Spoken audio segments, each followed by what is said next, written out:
Ito guys, mag-ano tayo, revelation tayo dun sa sinabi ni Taberna. Yung pinakita sa picture tungkol sa amendment na pinaganda nila. Pero sa makatuwid, yun yung insertion. Ito guys, sa mga senador ito guys, kita may picture na pinakita doon sa Taberna na bawat senador mayroon talaga silang insertion. Dahil masamang pakinggan ang insertion, so sinabi nilang amendment. O sabi, kahit anong sabihin nila, nandun na tayo. So bawat isa sa kanila guys, may kanya-kanya. So pero hindi man magkapari-pareho lahat dahil may 6 billion, 5 billion. So dito na lang tayo kukuha sa 3 billion bawat isa sa kanila. Kunwari may 3 billion, example na lang. Kung may 3 billion bawat isa sa kanila, 24 sila na senador. 3 billion times 24 equals 72 billion. So 72 billion guys. Yung 72 billion na yun, ililist natin 20% para sa bawat senador. Sa bawat senador, bawat project, yung may ginagawan lang batas, kasi yun ang ginagawa, yun ang pinupunduhan nila gamit ang insertion So sa naging kalakaran ngayon, may mga percentage para doon sa magpa-implement ng mga batas na ginawa nila, mga project, kunwari. So mayroon, si palagay natin, mayroon silang 20% kung legal man o hindi. Sa 20% guys, sa 72 billion, ang 20%, 14 billion 400 million.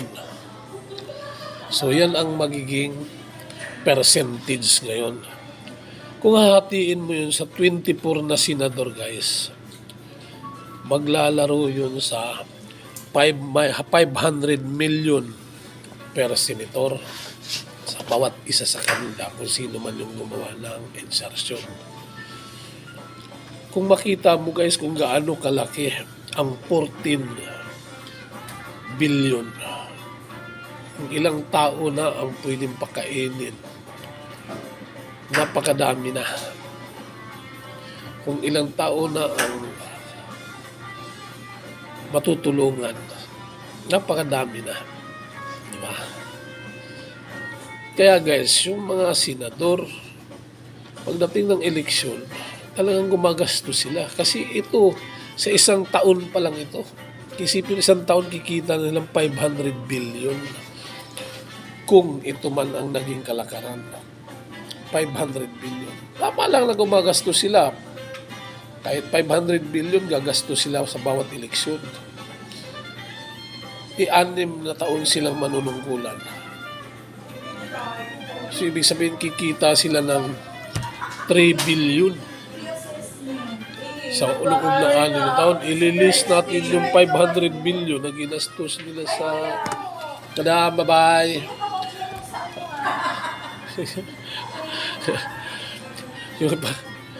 I-bless natin yung gastos nila sa eleksyon ng 500 billion.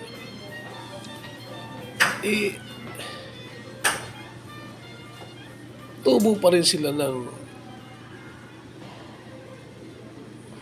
2.5 billion. Isipin mo yan guys, sa 6 na taon. So, sa makatuwid na yan, mga senador na yan, mga bilyonaryo yan, hindi na milyonaryo. Kaya lang, alam mo naman, nakatago lang mga pera nila. So, ito lang guys, yan yung ano ko lang guys. Thank you guys.